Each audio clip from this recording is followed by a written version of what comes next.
देखिए, सबसे प्रथम तो क्या है ना, जिसके अपने घर में रावण बसा हो तो बाहर में रावण की क्या ज़रूरत। तो हिंदू धर्म में ही कुछ ऐसे रावण बैठे हुए हैं जो अपने ही धर्म के हो करके दूसरे धर्म की, अपने ही धर्म को बदनाम करते हैं। दूसरे धर्म को क्या बदनाम करेंगे।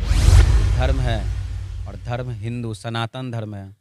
कोई भी एरू गैरू नत्थु खैरू आकर के हमारा धर्म को बदनाम कर जाए, ऐसा नहीं। और लोग जागृत हो रहे हैं, लोग जागृत हो रहे हैं, इसका जवाब बहुत जल्द मिल जाएगा लोगों को। पर कुछ जो गद्दारी वाली बात करते हैं, तो एक सनातनी के तौर पे मैं कहना चाहता हूँ कि तुम भोंक लो, कोई फ़र्क नहीं पड़ेगा। बड़े बड़े असुर आके चले गए, उन्होंने कुछ नहीं कर पाया। हाँ, तो तुम जितना भोंकना है भोंक लो, कुछ नहीं कर पाओगे। साधक के तौर पे, सनातन के तौर पे और माँ के सेवक, छोटे सेवक के तौर पे मैं बताना चाहता हूँ कि हमारे धर्म पे लांछन ना उड़ाओ, ना उठाओ, ना बिगाड़ो। हमारा धर्म दो बात हमेशा कहता है, इज्जत भी करूँगा और जो धर्म पे बात आई तो ऐसा बेइज्जत करूँगा कि 7 पुश्त तुम्हारे उस बेइज्जत को धो नहीं पाएगा। और मैं सत्य तौर से बता दूं कि किसी के कह देने से हमारा धर्म बर्बाद नहीं हो सकता। लोग हमेशा अच्छी चीज़ों पे अपने आप को ऊंचा दिखाने के चक्कर में।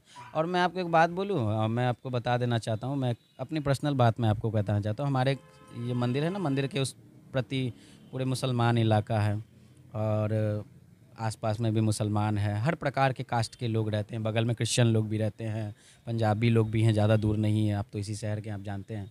मैंने कभी इन लोगों को तो नहीं देखा कि हमारे मंदिर के प्रति या माँ के प्रति कुछ अपशब्द या कुछ ऐसा बोलते हुए। हमारा धर्म है ना, बड़ी अच्छी है, मर्यादा में रहना भी जानते हैं, मर्यादा में रखना भी जानते हैं। तो अभी समझिए मर्यादा में रह रहे हैं, जिस दिन रखने पे आ गए तो उस दिन सबको पता है कि कैसा विकराल रूप होगा। बिहार के सुप्रसिद्ध एवं जागृत माँ बंगलामुखी पीताम्बरी सिद्धपीठ मंदिर के प्रांगण में हम मौजूद हैं। यहाँ जो है वैष्णव और तांत्रिक मार्ग से जो है माँ की पूजा की जाती है। कई सारी विशेषताएं जो इस मंदिर से जुड़ी हुई है।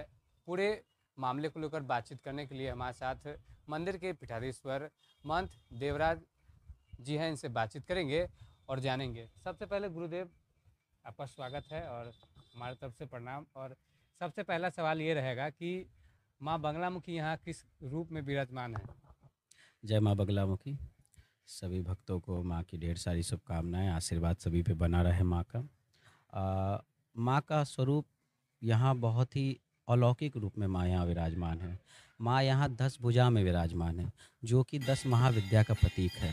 माँ पंच प्रेत आसन के ऊपर, कमलासन के ऊपर, कमल आसन के ऊपर माँ विराजमान है। और माँ ने एक हाथ में, मतलब दाहिने अंग में, दक्षिण अंग में माँ ने त्रिशूल, धनुष, मुदगर, पास धारण कर रखा है एवं मुद्राएं प्रकट में हैं। और बाएं अंग में माँ ने सुदर्शन चक्र और वज्र ये सब धारण कर रखा है माँ ने, जो कि ये प्रतीक मतलब इसका ये प्रतीक माना जाता है कि किसी भी शत्रु या असुर जो मानसिक हो या भौतिक हो, उसके नाश के लिए, उसके नष्ट के लिए, उससे मुक्ति पाने के लिए माँ बगलामुखी की उपासना की जाती है। अच्छा, एक मतलब मंदिर का ये भी है कि इस माँ के सामने जो है सहस्त्र दल यंत्र भी एक मतलब विराजमान है। वो अपने आप में अलौकिक है, वो पूरे विश्व में एकमात्र है माँ के आशीर्वाद से। सहस्त्र दल यंत्र, सर्वप्रथम तो यंत्र की विशेषता ये होती है कि जब कोई साधक या पुजारी या माँ की उपासना करने वाले कोई भी भक्त जब माँ की उपासना करते हैं, तो माँ को जब आवाहन करते हैं तो माँ को आसन देते हैं।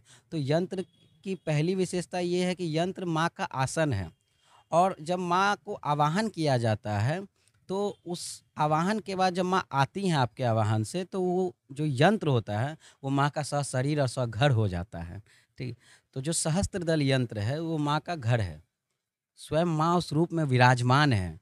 और सहस्त्र दल यंत्र की विशेषता ये है कि यंत्र पे अभिषेक करने से या वहाँ पे बैठ के जाप करने से भक्तों की किसी भी प्रकार की मनोकामना पूर्ण होती है।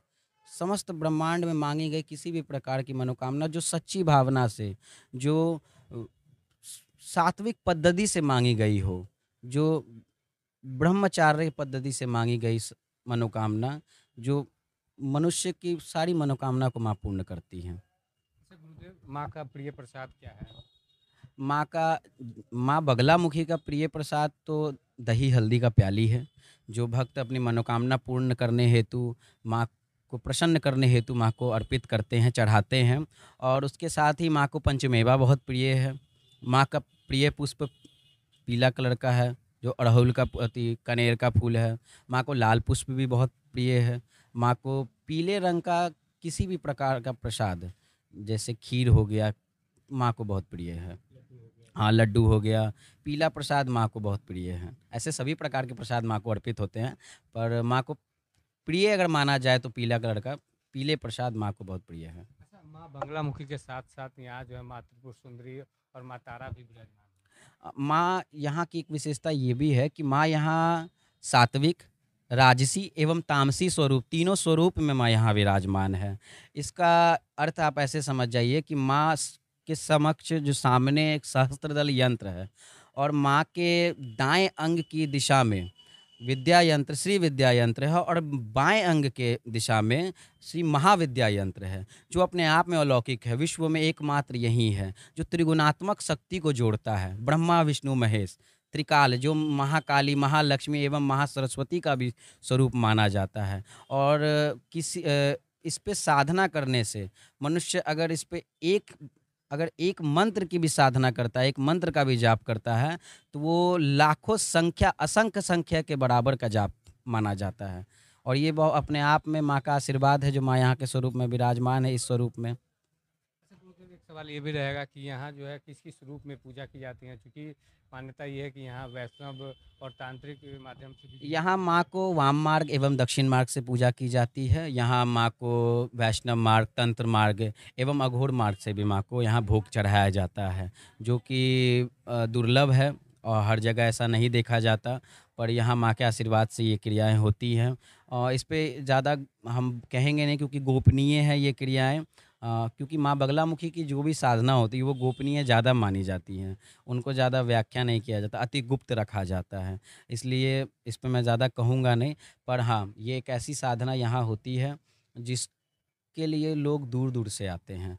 और मैं बता देना चाहता हूँ कि माँ बगलामुखी किसी के भी घर में, किसी के भी जीवन में, आस-पड़ोस में, या किसी के अपने परिवार में, या किसी के अपने साथ अगर किसी प्रकार की समस्या है, भूत, प्रेत, पिशाच, किसी को भय लग रहा है, किसी के घर में शादी नहीं हो पा रही, शत्रु की पीड़ा है, और केस मुकदमा चल रहा है घर में, माँ बगलामुखी की उपासना करने से, माँ बगलामुखी की उपासना करने से इस सभी समस्याओं से मुक्ति की प्राप्ति होती है, सभी समस्याओं से मुक्ति मिलती है।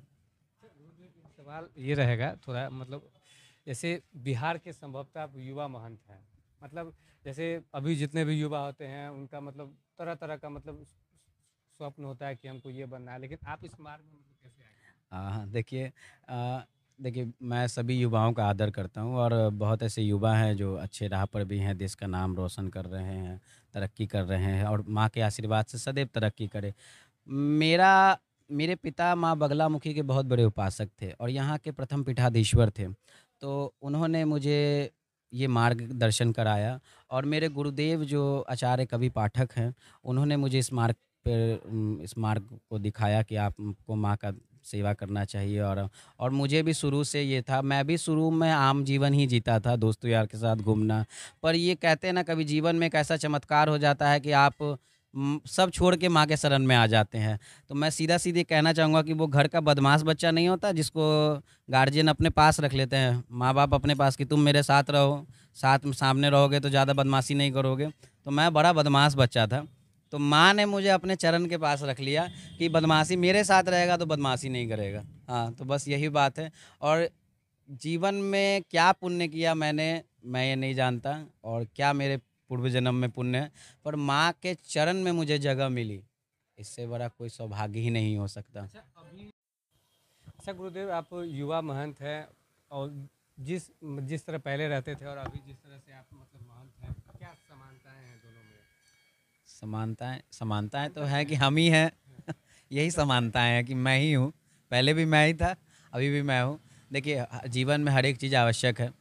आपने बदमाशी की होगी, दोस्त यार के साथ घूमे होंगे, तो वो भी होना ज़रूरी है। आपको कैसे पता चलेगा कि समाज में कैसे घुलना-मिलना है। और अंतर ये है कि तब माँ तो तब भी साथ थी, पर अब एक आनंद की प्राप्ति है। वो मैं सीधा शब्दों में कहूँगा आनंद। आनंद मतलब इससे बड़ा कोई आनंद नहीं है, इससे बड़ा अपार धन नहीं है, कोई विद्या नहीं, कोई ज्ञान नहीं, कोई आरोग्यता नहीं। अब माँ के चरण में आइए और माँ की सेवा कीजिए, आप खुद समझ जाएंगे कि कितनी बड़ी आनंद की प्राप्ति है। जहाँ चित्त, इच्छा, ज्ञान, क्रिया, आनंद, इन पंच शक्तियों की प्राप्ति हो, इससे बड़ा क्या होगा जीवन में। तो माँ वो हैं जो इस समस्त सृष्टि की संचालित करती हैं। अनंत ब्रह्मांड में एक छोटी सी पृथ्वी, एक छोटा सा पृथ्वी में एक देश, उस देश में एक छोटा सा शहर, उस शहर में एक छोटा सा राज्य, और उस राज्य में माँ ने अपने चरण आके विराजमान होकर के माँ ने खुद अपना सेवा का यह मौका दिया पृथ्वी पे सबको। तो इससे बड़ा आनंद क्या मिलेगा। बहुत बड़ा आनंद है, बहुत मन, इसकी कोई व्याख्या नहीं हो सकती कि मेरा मन कितना प्रसन्न है इस बात पे कहने पे। गुरुदेव अभी जो है मतलब नवरात्रि आने वाला है और नवरात्रि में यहाँ जो है माँ की विशेष रूप से पूजा की जाती है। यहाँ नवरात्र में चैत नवरात्र हो और गुप्त नवरात्र हो और आश्विन नवरात्र हो, तो माँ के यहाँ वैष्णव मार्ग एवं तंत्र मार्ग से साधना की जाती है। तो 9 दिन यहाँ माँ का विशेष हवन चलता है, जो माँ बगलामुखी का विशेष क्रियाएं होती है। उसमें माँ बगलामुखी की विशेष साधना उसमें कराई जाती है। सभी भक्त गण उसमें जुड़ते हैं, भाग लेते हैं, हवन करते हैं, अग्नि को भोग देते हैं, अग्नि के द्वारा माँ को भोग देते हैं। क्योंकि माँ बगलामुखी को हवन प्रिय देवी भी कहा गया है, स्वयं ज्वालामुखी माँ का स्वरूप है। तो माँ को अग्नि से भोग देते हैं। और ये वैष्णव मार्ग 9 दिन यहाँ माँ की विशेष पूजा की जाती है। और रात्रि काल में यहाँ एक निशा पूजा में रात्रि काल में जो तंत्र साधना की जाती है, उस पर मैं ज़्यादा नहीं कहूँगा, क्योंकि दर्शन कराने हेतु तो यहाँ पे भक्तों को, क्योंकि बहुत सारे भक्त हैं जो दर्शन करना चाहते हैं उस चीज़ का, इसलिए वो फ़ोटो या वीडियोस डाल दिया जाता है कि भक्त उस अग्नि के स्वरूप का दर्शन कर ले, माँ के उस स्वरूप का। पर वो क्रियाएं गुप्त हैं, मैं उस पर ज़्यादा तो व्याख्या नहीं करूँगा, क्योंकि वो बहुत ही गुप्त क्रियाएँ हैं, उन पे ज़्यादा नहीं। पर हाँ, वैष्णव मार्ग से यहाँ माँ की 9 दिन विशेष साधना की जाती है। उसमें काफ़ी भक्तगण आकर भाग लेते हैं, हवन करते हैं और अपनी मांगी गई हर मनोकामना, कष्ट को दूर करके, मनोकामना की प्राप्ति करके माँ की सेवा करते रहते हैं। अच्छा गुरुदेव, यहाँ जो है मतलब मन्नतें भी बांधी जाती है, उसको लेकर हाँ, क्या? यहाँ मन्नतें काफ़ी वर्षों से यहाँ मन्नत बांधी जाती है। मन्नत की मान्यता ये है कि यहाँ मन्नत मांगी गई, मन्नत की एक विधि है यहाँ पर। तो जिस किसी को भी, आमतौर पे यहाँ ज़्यादातर देखा गया है कि किसी के घर में कष्ट है, किसी के जीवन में कष्ट है, किसी भी प्रकार से, उस चीज़ के लिए लोग माँ को यहाँ प्याली अर्पित करते हैं और माँ को चुंदरी चढ़ाते हैं, चुंदरी अर्पित करते हैं, ओढ़ाते हैं। उसमें एक चुंदरी माँ का चरण से स्पर्श करा करके, माँ का आवाहन करके यहाँ नीम के पेड़ में उस चुंदरी को बांधा जाता है। उस चुंदरी को बांधने के बाद 27 बृहस्पतिवार माँ को दही हल्दी का जोड़ा प्याला चढ़ाया जाता है, नारियल चुंदरी चढ़ाई जाती है। और 27 बृहस्पति के अंदर में, ये मेरी आस्था, विश्वास, और मैंने आज तक जो देखा मैं बता रहा हूँ कि 27 बृहस्पति के अंदर में मांगी गई उसकी मनोकामना पूर्ण हो जाती है। फिर उसके बाद पूर्ण हो जाने के बाद एक विधि ये है कि माँ को 27 प्याली या 54 प्याली या 108 प्याली या 1008 प्याली माँ को अर्पित किया जाता है। अपने यथाशक्ति के हिसाब से, जो आपकी यथाशक्ति है, भक्तों की यथाशक्ति है, माँ को चुंदरी ओढ़ाया जाता है, माँ का भव्य श्रृंगार किया जाता है। तो ये यहाँ की विधि है और ये मन्नत वर्षों से बांधी जा रही है यहाँ पे। और दूर दूर से, मैं ये नहीं कहूँगा कि सिर्फ बिहार से, मतलब माँ के आशीर्वाद से देश विदेश से भी लोग आके माँ को यहाँ मन्नत बांधते हैं और उनकी मांगी गई मनोकामना, इच्छाएँ पूर्ण होती हैं। कुछ सवाल और हैं, जैसे यह मंदिर जो है कितना पुराना है और माँ की स्थापना या फिर माँ यहाँ कैसे विराजमान? माँ बगलामुखी हमारी कुल देवी हैं। तो आज से सैकड़ों साल पहले हमारे पूर्वज ने माँ की यहाँ, हमारे जगह से जब यहाँ हम आए थे हमारे पूर्वज, तो यहाँ माँ की स्थापना की थी उन्होंने। तब से माँ की यहाँ पूजा की जा रही है, साधना की जा रही है। पर तब के वक़्त में क्या था कि तब हमारे पारिवारिक लोग ही माँ की साधना करते थे, पूजा करते थे। पर जब हमारे पिता यहाँ के पीठाधीश्वर बने तो उनकी ये इच्छा, माँ ने उनको आके स्वप्न में कहा कि सभी भक्त को दर्शन करने की ये आज्ञा प्रदान हो। हाँ, तो तब से हमारे पिता की भी इच्छा थी कि माँ बगलामुखी यहाँ पूरे बिहार में यहाँ विराजमान है और इस स्वरूप में विराजमान है जो पूरे विश्व में कहीं नहीं है। तो सभी भक्त आके माँ का दर्शन करें, माँ की पूजा करें, आराधना करें। हाँ, मंत्रों से, प्रसाद से, पाठ से, पूजा से, हर प्रकार से माँ को यहाँ भोग अर्पित हो। और तब से माँ को यहाँ, तब से ये द्वार खोला गया और तब से यहाँ भक्त आकर के माँ के दर्शन करते हैं। और माँ के आशीर्वाद से लाखों करोड़ों भक्त आते हैं, माँ का दर्शन करते हैं, पूजा करते हैं, आराधना करते हैं, उपासना। और ये बहुत ही उच्चतम उत्कृष्ट सौभाग्य है हमारे जीवन में कि ये सौभाग्य माँ ने हमें दिया कि तुम लोगों को, आपके परिवार के द्वारा, मतलब आप ये सब लोगों को ये रास्ता दिखाएं। नहीं तो पहले लोग ऐसा था, क्योंकि पहले का माहौल तो आप जान रहे हैं शहर कैसा था। आज से 20 साल, 30 साल, 40 साल पहले शहर थोड़ा, लेकिन उसके बाद जब से माँ का दरबार खुला तब से ये जगह भी जागृत हुआ, शहर भी डेवलप हुआ। और इस शहर में मैं सदैव कहना चाहता हूँ कि इस शहर में एक चीज़ बहुत उत्कृष्ट है, उच्चतम और सौभाग्य इस शहर को प्राप्त है कि माँ यहाँ इस शहर में 10 महाविद्या विराजमान हैं, 10 महाविद्या विराजमान हैं। और उनमें माँ बगलामुखी सबसे पुरानी है, सबसे पुरानी माँ यहाँ विराजमान है। और आप देख सकते हैं कि त्रिगुणात्मक रूप में महादेव, माँ बगलामुखी और राजराजेश्वरी विराजमान है। छिन्नमस्तिका माता का मंदिर है, काली माता का मंदिर है। तो माँ यहाँ हर स्वरूप में विराजमान है। और इस दरबार में माँ का ये स्वरूप देश विदेश हर जगह प्रख्यात है। एक सवाल ये रहेगा, आप भी सोशल मीडिया पे या फिर न्यूज़ पेपर वगैरह में देखते होंगे कि बार बार जो है सनातन धर्म को टारगेट किया जाता है पॉलिटिशियनों द्वारा। इस पर आपका मतलब क्या कुछ प्रतिक्रिया रहेगा? देखिए, पॉलिटिशियन तो हम सबको नहीं कहेंगे, क्योंकि हमने अभी तक देखा है कि माँ के दरबार में हमारे बिहार के या हमारे देश के काफ़ी ऐसे पॉलिटिशियन हैं जो माँ के प्रति पूरा समर्पित हैं।